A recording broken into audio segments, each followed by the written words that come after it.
Hey everybody! It's the Cup of Joe show. I'm Joe. This is Mjolnir. I am worthy. I am worthy to yield the hammer of Thor. You want to come in now? Sure. Good. You try to lift it. You try. Good. Going to test my worthiness. Yeah, good. No, see? He can't do it. He can't do it. He can't do it. No. Yeah. Father! Exactly. He can't do, I can. Look at this. See? Clearly, I need to fall in love with Natalie Portman first. Yeah. How bad does that suck to not be able to yield this thing?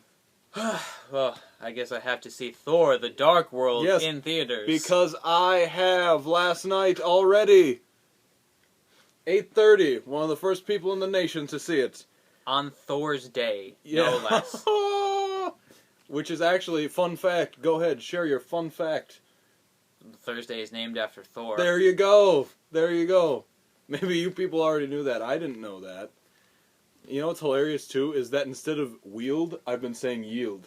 The first, I could yield it, but I can also wield it. See? So, that was our ridiculous opening to the show. Thor came out last night. Oddly enough, it doesn't come out at midnight. It came out at like 8:30 or 8 o'clock. Because it's Thor's Day. Right.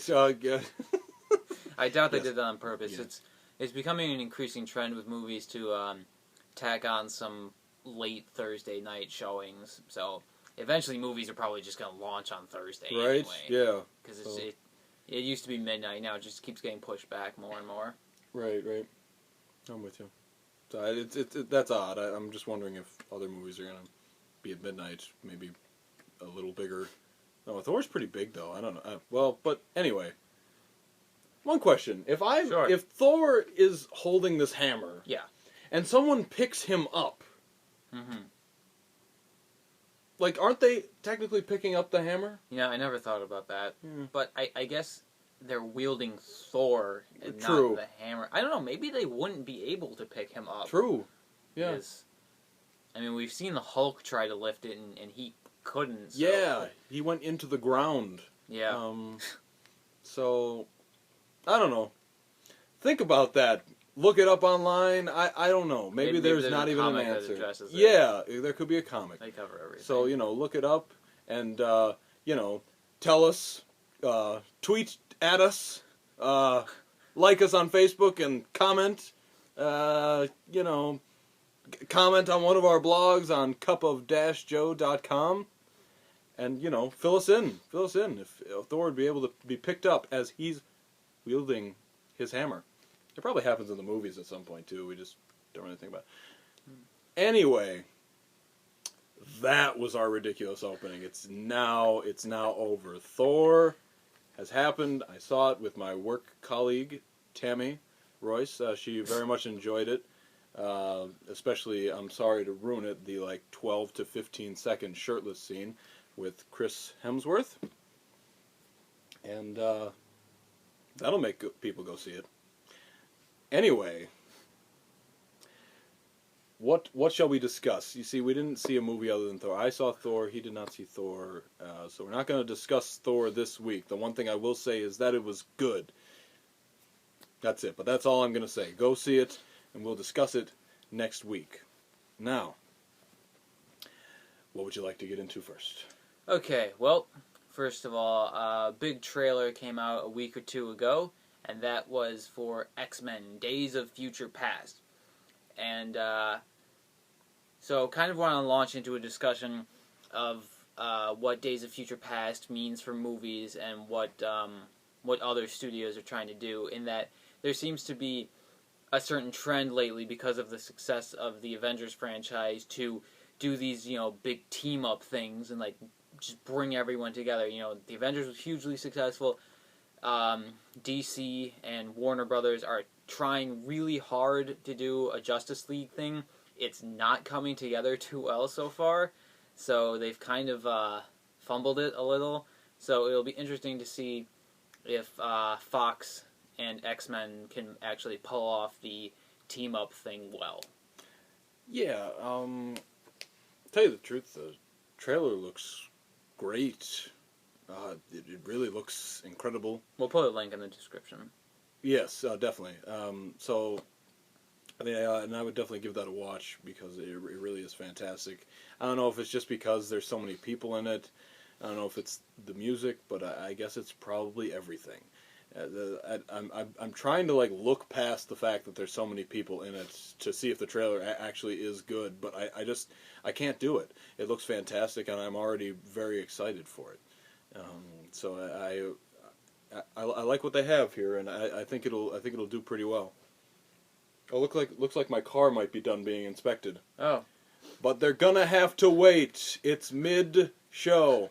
All right. So, your thoughts? Okay.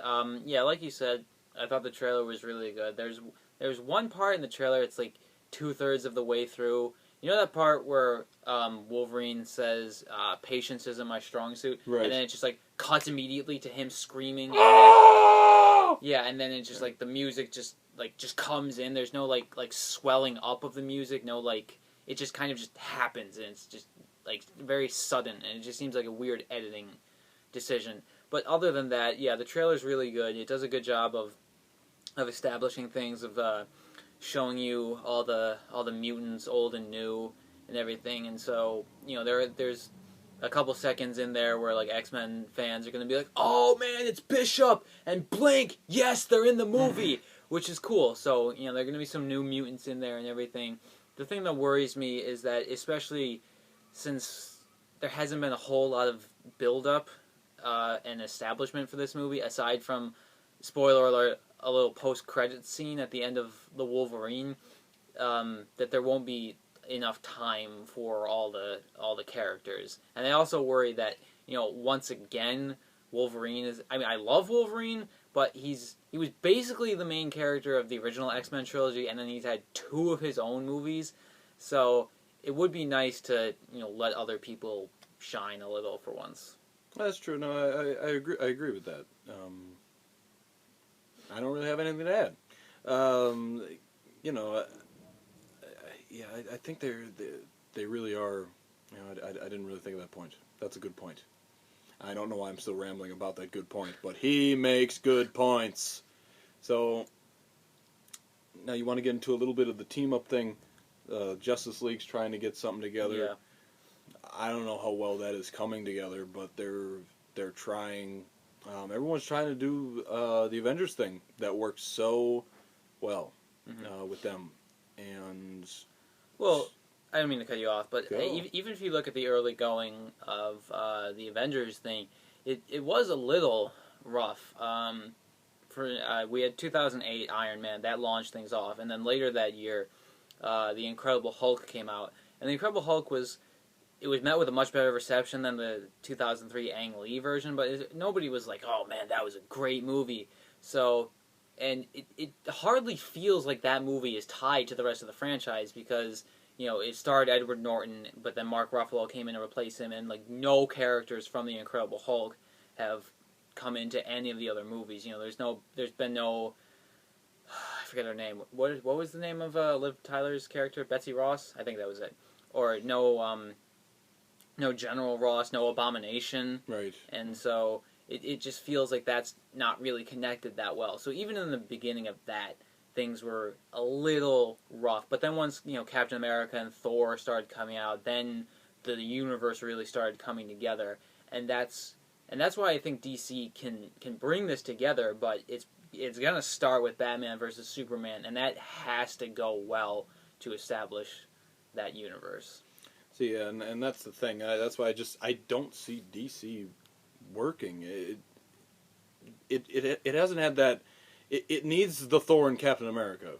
I really think those 2 movies really came through well for them, and if that didn't happen, I don't think the Avengers still might have been the Avengers, but I don't think it would have created as much buzz, because you got a Captain America character that I don't think many people really care about that much. and Thor that I just didn't think that could move to the big screen and work. And then you had like Chris Hemsworth, and you had Chris Evans.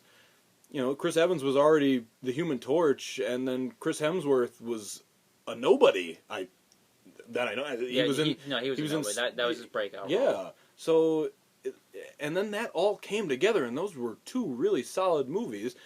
Not the best in the Marvel universe, but I would say pretty darn close.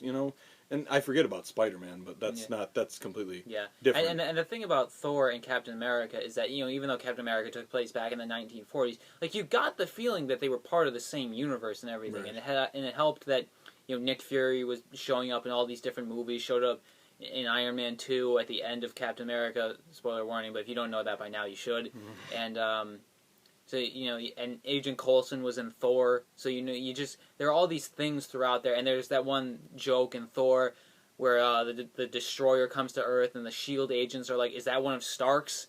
And Coulson's like, oh, he doesn't tell me anything. So it's just little things like that help tie the universe together. Right. I totally agree, and obviously we mentioned Samuel L. Jackson. You bring Samuel L. Jackson into a project, I'm sorry, people are going to band together on that project. As soon as he was at the end of Iron Man, the first Iron Man, like, that was just awesome. It brought, just a lot of things together. And now, actually, what's interesting, I'm kind of jumping off topic, but not really. Winter Soldier, Captain America, Winter Soldier. Just saw a trailer for that, and like, Black Widow it seems like she's going to be a huge part of that movie. Yeah. Interestingly enough. So I think that you're right. I think that they have done a nice job.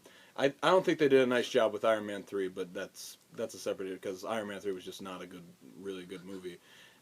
I think the whole post-traumatic stress over New York, it was forced. It was they didn't do a nice job with that, but I will say that in Thor 2, I think they did a few things which were kind of nice. And I'm gonna have to ask you about other things when you see it. But it threw in a couple things. Now, the thing in the trailer where Natalie Portman punches Loki in the face and says that was for New York, that was just stupid. But other than that, they really have done a nice job, kind of like melding certain parts of like movies and overlapping a bit. So I think you're right. That's really brought it together, and I think that is what DC will probably miss. And I honestly think that the Batman franchise also hurts DC. The fact that it even happened, I think it hurts it. Because, I just think that everyone's going to compare Ben Affleck's Batman to the Batman, and there's nothing that could compare to that Batman.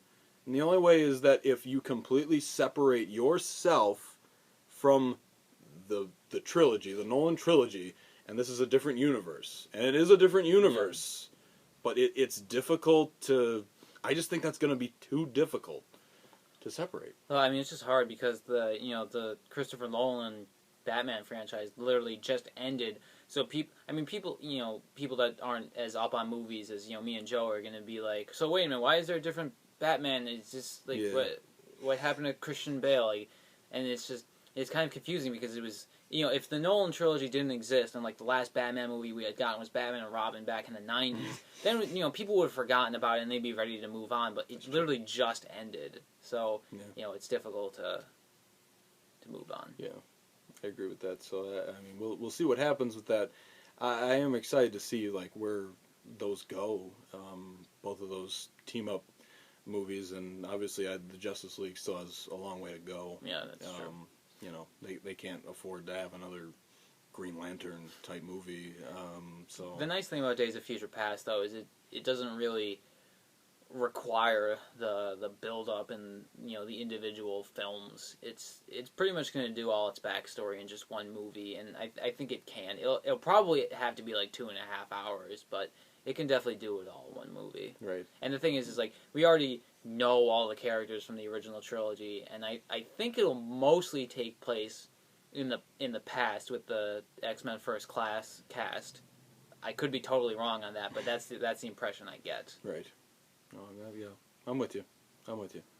So, All right, that's our feeling about that. Since we didn't really have a movie to review, we figured we'd get into that a little bit. Actually, it ended up a lot of bit. It's over on the seconds. I don't know. I must have put in a different app or something. Oh dear. All right. Well, we'll see how this goes. So, all right, let's move on to box office wise. What did we do? How did we Okay. do? All right. Number one was Ender's Game, which made 27 million. That's okay. There's not much more to say. It's pretty much in line with After Earth, but I get the feeling that Ender's Game will be much better received than After Earth and shouldn't have much trouble beating that film in the long run. Number two went to Bad Grandpa, which slipped 38%, grossed a little over 20 million, and now has a total of 61.6 million. I'm impressed by that drop. Actually, Me too. that's too. quite a bit better than any of the other Jackass films, which is, I don't know why, because all the other Jackass films were better. We're better, yeah. And honestly, I'm a little baffled. I mean, maybe it's just a lack of competition for like Could have been. teens and young adults, and they just have nothing else to go to. Mhm. I'm not sure. Anyway, third place went to Las Vegas with a little over 16 million. That is solid. It's not spectacular, but nobody expected really anything fantastic from that.